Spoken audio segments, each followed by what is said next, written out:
छोटे से गांव हरिपुर में मनोहर अपनी पत्नी रिमा, बेटी लाली और बूढ़ी माँ हेमलता के साथ रहता था। उसके पास एक खेत था जिसमें वह खेती करके अपने परिवार का गुजारा किया करता था। उस खेत से उपज अनाज से मनोहर के परिवार का साल भर तक का गुजारा आराम से हो जाता था। एक दिन उसकी माँ की तबीयत बहुत ज्यादा बिगड़ जाता है। अपनी माँ की ऐसी हालत देखकर मनोहर बहुत घबरा जाता है और जल्दी जल्दी उसे अस्पताल लेकर जाता है। सर, आपकी माँ को एक गंभीर बीमारी है जिसका इलाज असंभव है, लेकिन हम कुछ दवाइयाँ हैं जो इन्हें रोजाना दी जाएगी तो थोड़ा बहुत सुधार आ सकता है, लेकिन वो दवाइयाँ बहुत महंगी हैं। हेमलता के महंगे इलाज और महंगी दवाइयाँ होने के कारण मनोहर की लगभग सारी जमीन धीरे धीरे करके बिक गए और अब मनोहर के पास खेती करने के लिए जमीन का एक छोटा सा टुकड़ा बचा था। अब उससे अपने परिवार का गुजारा चलाना भी बड़ा मुश्किल हो रहा था। उस छोटे से खेत के टुकड़े में इतना भी अनाज नहीं हो पाता था कि घर के लिए खाने लायक अनाज बचाकर उस सेठ महनलाल का कर्ज चुका सके। एक दिन सेठ महनलाल मनोहर को अपने पास बुलाता है और कहता है, अरे ओ मनोहर, कर्ज लिए हुए तुम्हें बहुत दिन हो चुके हैं, वापस कब चुकाएगा? सेठ जी, आपको तो मेरी हालत के बारे में पता ही है। अभी तो मेरे पास पैसे नहीं हैं। खेतों में फसल काटकर उससे जो पैसों की बचत होगी आपको देने की कोशिश करूंगा। अरे तेरा नाटकबाजी नहीं चलेगा, मुझे मेरे पैसे चाहिए। मालिक, घर में बीमार बूढ़ी माँ है। माँ के इलाज करवाने के लिए भी मेरे पास पैसे नहीं है, तो आपको कहाँ से दूं? ऐसा कहकर मनोहर रोने लगता है। मनोहर को रोता देखकर सेठ गुस्से में बोलता है, अगर 1 महीने में तुमने मेरा सारा पैसा वापस नहीं किया तो मैं तुम्हारा घर और जो भी बची खूची जमीन है वो सब छीन लूंगा। थोड़ा रहम करो मालिक। अगर आप हमारा घर ले लोगे तो हम कहाँ रहेंगे? एक घर ही तो है हमारे पास, जिसमें मेरी बीमार बूढ़ी माँ और एक छोटी बेटी है। सर्दियाँ शुरू होने वाली है। अगर घर ही हमारे पास नहीं रहेगा तो मैं उन्हें लेकर कहाँ जाऊंगा? आप ही तो हमारे अन्नदाता हो मालिक। नहीं मालिक, ऐसा मत कीजिए। ऐसा कहकर मनोहर सेठ मोहनलाल के चरण में गिर जाता है। रहम करो मालिक, थोड़ा रहम करो। सुन मनोहर, अब तू मेरा दिमाग खराब मत कर। जिस दिन सारे पैसा दे देगा उस दिन बात करना मुझसे। चल निकल यहाँ से। बेचारा मनोहर बिना कुछ बोले दुखी मन से वहां से चला जाता है। उसने बहुत डर गया था। वह सोच रहा था कि अगर सेठ उसकी जमीन और घर ले लेगा तो सर्दियों में वह अपनी बूढ़ी बीमार माँ, पत्नी और छोटी बेटी को लेकर कहाँ जाएगा। ये सोचते सोचते मनोहर घर पहुंच जाता है। उसकी पत्नी और बेटी घर के आंगन में बैठे उसका इंतजार कर रही थे। अपनी बेटी को अपनी तरफ आता देखकर मनोहर अपनी आंखों से आंसू पोंछ लेता है। पापा पापा आ गए आप। माँ देखो ना, पिताजी घर आ गए। अरे मेरी प्यारी बच्ची, तुम यहाँ क्या कर रही हो? आज अपनी सहेलिया के साथ खेलने नहीं गई क्या? पापा जा ही रही हूँ। पापा देखो ना, मेरे कपड़े कितने खराब हो गए हैं और अब तो सर्दियाँ भी आने वाली है। आप इस बार सर्दियों में मेरे लिए अच्छे से कपड़े ले आना। लाली की यह बातें सुनकर मनोहर डबडबाई आंखों से उसकी तरफ देखता है और कहता है, मेरी बच्ची, तुम चिंता मत करो। इस साल सर्दियों में मैं तुम्हारे लिए बहुत अच्छे अच्छे कपड़े लेकर आऊंगा। रीमा अपने पति मनोहर को अपनी आंखों से आंसू पूंछते हुए देख लेती है और वह समझ जाती है कि पक्का सेठ नहीं माना है। वह लाली को वहां से जाने को कहती है। लाली के वहां से जाते ही रीमा अपने पति से पूछती है, क्या हुआ जी? सेठ जी ने क्या बोले? वह सेठ महनलाल कर्ज के पैसे मांग रहा था। बोल रहा था कि अगर 1 महीने में हमने उसे पैसे नहीं दिए तो वह हमसे हमारा घर और जमीन छीन लेगा।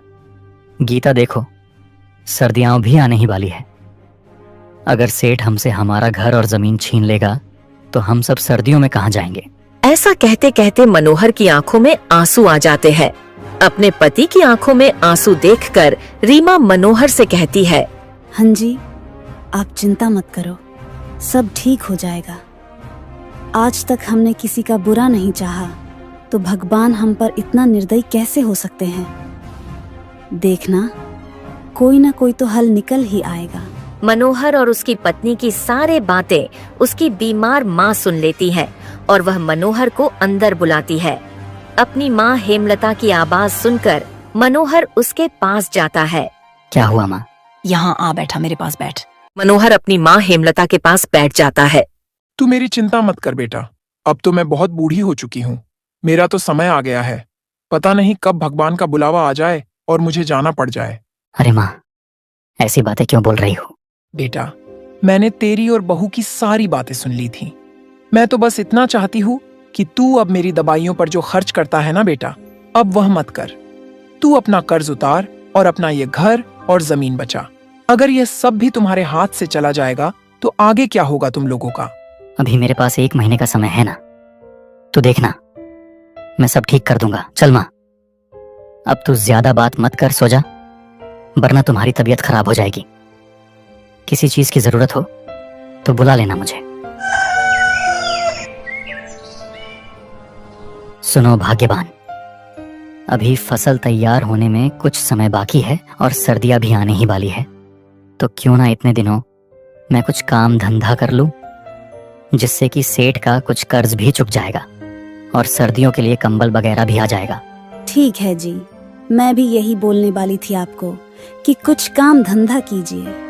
घर की मरामत भी करवानी है और छत तो लगभग टूट ही चुके हैं। अच्छा ठीक है भाग्यवान, अब मैं चलता हूँ। माँ को समय पर दवाइयाँ दे देना और लाली का भी ख्याल रखना। इतना कहकर मनहर घर से काम की तलाश में निकल पड़ता है। मनोहर पूरे गांव में काम का पता करता है। आखिरकार शाम होते होते मनोहर को मजदूरी का काम मिल जाता है। मनहर आज थोड़ा खुश था, क्योंकि काम मिलने से उसके मन में एक उम्मीद की किरण जग गई थी, जिससे कि अब वह अपने घर और जमीन को उस सेठ से बचा लेगा। कोई काम मिला है क्या? हम भाग्यवान, गांव में सेठ फुलचंद के पास मजदूरी का काम मिला है। उन्होंने बोला है कि कल से काम पर आ जाना। अच्छा जी, ठीक है। अब आप खाना खा लीजिए और आराम कीजिए, बहुत थक गए होंगे। मनोहर खाना खाकर अपनी माँ की हालचाल पूछता है और फिर सोने चला जाता है। अगले दिन वह सेठ फुलचंद के वहाँ काम पर चला जाता है और दिन भर वहाँ पर मजदूरी का काम करता है। इसी प्रकार उसे काम करते करते लगभग 1 महीना हो गया। सर्दियों ने भी अपने पैर पसार लिए थे और उधर उसकी फसल भी पूरी तरह से पककर तैयार हो गई थी। एक सुबह वह सेठ फुलचंद के पास जाता है और कहता है, सेठ जी, महीना भी पूरा होने ही वाला है, आप थोड़ी पैसे दे देते तो अच्छा होता। घर के लिए राशन का सामान और सर्दियों के कपड़े खरीदना है। अरे मनहर, कम से कम पूरा महीना तो होने दे। तुम पहले ही पैसे मांगने आ गए। अभी मेरे पास पैसे नहीं हैं। जब पूरा महीना हो जाए तब पैसे लेने आना। सेठ जी, कुछ कीजिए ना, घर में पैसों की बहुत जरूरत है। घर का सारा राशन खत्म हो चुका है और बीमार माँ के लिए दवाइयाँ भी लेनी है। अरे बोला ना, पैसा नहीं है। तुमको एक बार में समझ नहीं आता क्या? पैसे नहीं है मेरे पास। बेचारा मनोहर चुपचाप काम पर लग जाता है। शाम को जब मनोहर घर आता है तो उसकी पत्नी कहता है, हाँ जी, आज इतनी देरी क्यों कर दी आने में? अरे भाग्यवान, अब क्या ही बताओ। सेठ फुलचंद से थोड़े पैसे मांगने गया था घर की जरूरत के लिए, लेकिन वे तो गुस्से में मुझ पर ही चिल्ला रहे थे। बोल रहे थे कि 1 महीना बाद तुम्हारा हिसाब कर दूंगा। रात को लगभग 2 बज रहे थे। अचानक मौसम बहुत खराब हो जाता है और जोर जोर से हवा चलने लगती है। फिर बहुत जोरों से बारिश शुरू हो जाती है। बिजली की तेज गड़गड़ाहट और बारिश की आवाज से मनहर की आंख खुल जाती है। हे भगवान, ये कैसी परीक्षा ले रही हो? शाम होते होते बारिश कुछ कम हो जाता है। फिर वे दोनों फसल को देखने खेत की ओर निकल पड़ते हैं। वे दोनों खेतों में पहुंचकर देखते हैं कि उनका पूरा खेत पानी से भर चुका है और फसल भी पूरी तरह बर्बाद हो गई थी। कल परसों वहां सेठ महनलाल भी पैसे लेने आने वाला है। वे बेचारा इस मौसम की मार के आगे क्या भी कर सकता था। दोनों दुखी मन से घर लौट आते हैं। रीमा, अब मैं क्या करूं? कैसे मैं तुम लोगों को बेघर होने से बचाऊं? और ऊपर से यह बारिश, जिससे अब तो कड़क की ठंड पड़ने लगी है और माँ की भी हालत खराब होती जा रही है। मुझे तो कुछ समझ में ही नहीं आ रहा है कि मैं माँ और तुम लोगों को इस ठंड से कैसे बचाऊंगा। रिमा चुपचाप मनहर की बातें सुन रही थी। उसे पता था कि अब कुछ नहीं हो सकता। वह जानती थी कि अब हमारा यह घर और जमीन सेठ के हाथों में चला जाएगा। वह डबडबाई आंखों से कभी मनहर को देखती तो कभी अपनी बेटी को, और मनहर को भी बार बार यह चिंता सताई जा रही थी कि सेठ महनलाल का 1 महीना भी पूरा हो चुका है। वह कभी भी आकर उसे बेघर कर सकता है। फिर वो इस कड़क की ठंड में अपने परिवार को लेकर कहाँ जाएगा। उस रात बेचारा मनोहर और उसकी पत्नी बिना खाना खाए ही सो जाते हैं। सुबह होते होते बारिश भी रुक जाती है। मनोहर को दिया गया 1 महीने का समय पूरा हो चुका था और सेठ महनलाल अपने लुक के साथ मनोहर के घर पहुंच जाता है। सेठ महनलाल की आवाज सुनकर मनोहर को यह समझने में बिल्कुल भी देर नहीं लगी कि अब उसके और उसके परिवार के साथ क्या होने वाला है। अरे मनोहर, तुझे पता है ना क्या होगा तेरे साथ? मालिक, और कुछ दिन का समय मिल जाएगा तो अच्छा होगा। इतनी कड़क की ठंड में कहाँ जाएंगे हम लोग? कुछ तो दया करो हम पर मालिक। अरे बहुत समय दे दिया तुमको। तुम भूखे नंगे लोग चले आते हो पैसा मांगने और पैसा वापस देने के समय रोने लगते हो। अब तू मेरे सामने यह रोने का नाटक मत कर। इतना कहकर सेठ महनलाल अपने अनुयायियों से कहता है, अरे ओ हरिया और सहन, बहुत देर हो गई। इसको झपड़ झपड़ करते हुए इसकी माँ, बीबी, बच्चे और घर के सारे सामान को बाहर फेंक दो। सेठ के इतना कहते ही वे दोनों मनहर के घर का सारा सामान बाहर फेंक देते हैं। ये सब देखकर लाली बहुत ज्यादा डर जाती है और अपनी माँ रिमा से लिपटकर जोर जोर से रोने लगती है। थोड़ी दया करो मुझ गरीब पर। इतनी ठंड में अपनी बीमार माँ और छोटी बेटी को लेकर कहाँ जाऊंगा? ठंड से मेरी माँ मर जाएगी। थोड़ा रहम करो मालिक। सेठ महनलाल मनोहर की एक ही नहीं सुनता है और उसके सारे सामान को बाहर फेंकवा देता है। मनोहर और उसकी पत्नी रीमा रोते रोते अपना सारा सामान जमा करने लगते हैं और उनकी बेटी लाली अपनी दादी के पास खड़ी होकर अपनी छोटी छोटी आंखों से अपनी माँ और पिताजी को रोते हुए देख रही थी। सेठ महनलाल उन बेचारों को बेघर कर देता है। मनोहर अपनी माँ, बेटी और पत्नी के साथ रोड के किनारे एक पेड़ के नीचे बैठ जाता है। जैसे जैसे रात होने लगती है वैसे वैसे ठंड भी बढ़ने लगती है और चारों ओर कोहरा भी छाने लगता है। मनोहर की माँ की तबीयत ज्यादा खराब होने लगी। वह ठंड से कांपने लगी। मनोहर अपनी माँ को ठंड से बचाने के लिए आग जलाता है। तब उसकी माँ को थोड़ा आराम मिलता है। जैसे तैसे करके उन्होंने पूस के महीने की वह ठंडी रात गुजारी। जैसे तैसे उन्होंने वह रात तो गुजार ली, लेकिन उनके पास खाने को कुछ भी नहीं था और मनहर की माँ की दवाई भी खत्म हो चुकी थी। इसलिए वह मदद मांगने गांव में जाता है। वह सबके आगे हाथ जोड़कर मदद के लिए बहुत गिड़गिड़ाता है, लेकिन किसी ने भी उसकी मदद नहीं की। मदद के लिए भटकते भटकते बेचारा मनोहर पूरा दिन बिता देता है, लेकिन फिर भी उसके हाथ खाली के खाली थे।